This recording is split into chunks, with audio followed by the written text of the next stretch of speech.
Hello everyone, welcome back. Today we're going to be talking about the practicality of training to shoot 500 yards. Okay, so I've done a number of videos on shooting those kind of distances. My general purpose rifle, red dot with a magnifier on it, and I've done videos on shooting 500 yards with this setup. It's not that hard, but you got to practice it.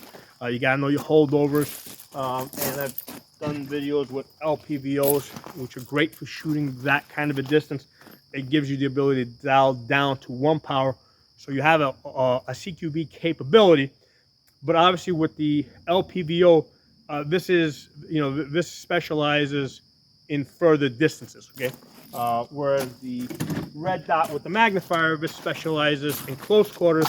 But once you put the magnifier on it, all of a sudden you add a distance capability. Okay, so the discussion I was having in the comments of one of the videos that I did is that we're completely fantasizing. Okay, it's completely impractical. It's fine to do it for sport or just to challenge yourself, but the comment was that it is completely fantasy. Okay, so I mean, all you gotta do is turn on the news, okay, and you've got both Democrats and Republicans, okay, who have for the last at least 12 months have been talking about the possibility of World War III. Okay, so these are the leaders, right? These are the politicians that are the elected people in office that are telling us that World War III is a possibility. Okay, so I mean, who are we to say otherwise? Okay, we don't get to make the decisions. If they're telling us it's a possibility, it's a possibility. Okay, so how would World War III play out? Okay, so whether it's United States versus China, or United States versus Russia, or United States versus both of them, okay, it is most likely going to go nuclear. Okay, most likely, and the reason is because I don't think the United States has any chance of, forget about beating them, of even really defending itself against them in conventional warfare. I mean, all you gotta do is look at the Middle East. United States can't even beat the Houthis. Okay, so I don't think that the United States would really do well against a large army. Okay, a large professional army. We did have this huge technological advantage in the 90s into 2000. The rest of the world saw what we were doing, okay, and they caught up. Okay, so lots of armies around the world now have night vision. They use satellites. They use drones. So the rest of the world caught up with the technology. Okay, people argue that they're actually leading. They're advancing beyond the United States. That we're still kind of stuck in the 90s, in 2000, while the rest of the world is advancing beyond that. Okay, so that's arguable, but the point is that I don't think that the United States has an advantage through conventional warfare. And here's the thing: I believe that the United States is committed, absolutely committed, to being the lone superpower of the world. Okay, so what does that mean? It means that the United States will go to World War III in order to maintain its #1 position. Okay, so the way other people have put it, and have convinced me, the United States is willing to risk World War III, or is willing to engage in World War III, nuclear World War III, knowing that it will be reduced to 20% of its capacity, as long as the rest of the world is also reduced to 20% capacity. Okay, so the United States wants to be the leader, or the superpower, the lone superpower of whatever is left after nuclear World War III. Okay, so that's where I think the mindset of the military leadership is.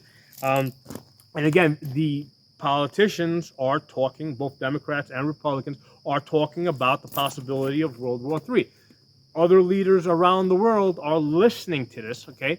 And if they didn't believe it, they believe it, because why wouldn't they believe it? They're hearing it from the leadership of the United States. Okay, so um, the United States politicians have convinced the rest of the world, right, and its own citizens that are listening, that nuclear World War III is a possibility. So, with that said, how is it likely to play out? Okay, so uh, unlike World War II, I don't think that the cities would be targeted, because if you kill the people in the cities, well, they're dead, and I mean, they're off, they're off the table.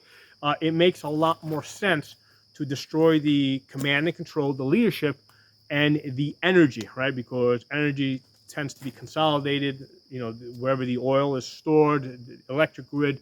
It makes a lot more sense to destroy the food and energy. Well, no, the food is kind of stretched out. The command and control and energy, because by doing so, right, by destroying the energy, the food can't get into the cities. Okay, so if you can't get the food into the cities, right, because there's no fuel for the trucks, and the railways have been destroyed, and bridges have been destroyed, right, because these are things that can be, if you destroy like bridges, let's say all the bridges surrounding Manhattan, well, it's really hard to get food into the cities. Okay, um, so if that happens, now you have all these people in the cities that are hungry, panicking.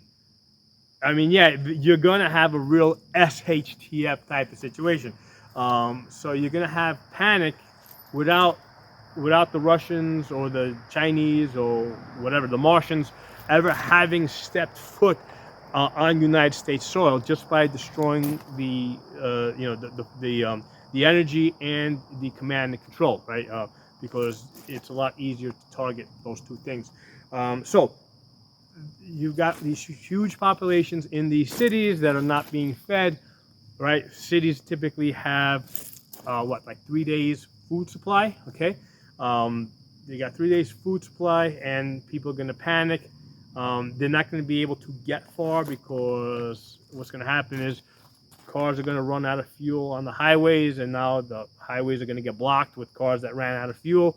So people are going to get stuck and even more panicky, and they're going to start, doing desperate things. Okay, so that's the type of situation that I think that, I mean, that's, I think, a realistic SHTF situation, the way I think it would unfold. Okay, um, and yeah, I mean, if you look at, like, here's the thing, I'm out here in the countryside. I mean, yeah, here it's kind of hard to shoot more than 200 yards, because I just don't have a line of sight. There's just too many trees. But if you go to a city that's arranged in a grid-like pattern, right? If streets and avenues, I mean, you can see 1,000 yards, one way, and 1,000 yards the other way. All right, especially if you get to those wide streets, like in places like Manhattan, the streets are like really wide. I mean, you can see a really long distance, and then if you got the buildings, right, you get up up inside a building. I mean, now you can see even further, because I mean, it's kind of hard to get up into the trees here, right? But getting up inside a building is pretty easy, and then I mean, 500 yards, that might actually be short distance. Okay, and the general idea there is that a strong, I mean, a strong offense is a good defense. People are going to start forming perimeters around the communities. Um, Police, hey, I mean, we saw what happened back in 2020, right, when they were having like riots up in in New York City, or in parts of New York City. I mean, what did the police do? They left. Okay, they left. They left their patrol cars behind, and people were like dancing on top of them. Okay, so that's what the police are going to do. Okay, so the people are going to be left on their own. The police are going to exit the immediate danger area, because that's what they've been trained to do. Okay, police are trained to, like, not engage unless they I mean, other than an immediate self-defense type of situation, they're not going to engage unless they have superior power, or unless they have superior numbers. If they don't, they pull back, to an area where, and basically they try to quarantine the area. Okay, that's what police are trained to do. And and in I guess in a World War III type of situation, they're going to pull back outside the city. Okay, that's where they're going to pull back to. Okay, so in a situation like that, because we can also look at, let's say, like Hurricane Katrina.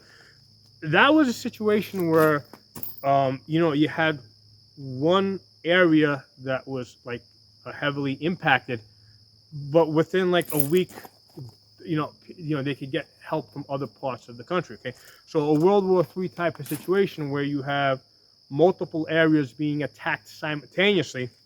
Okay, one area can't help the other area. Okay, because every area, every state is going to have its own disaster. Okay, so now you have a situation where you're most likely basically you can have a situation where the food's not getting into the cities. The people in the cities are becoming very dangerous, or not just the cities, but also like because outside the cities there's also like areas that are populated.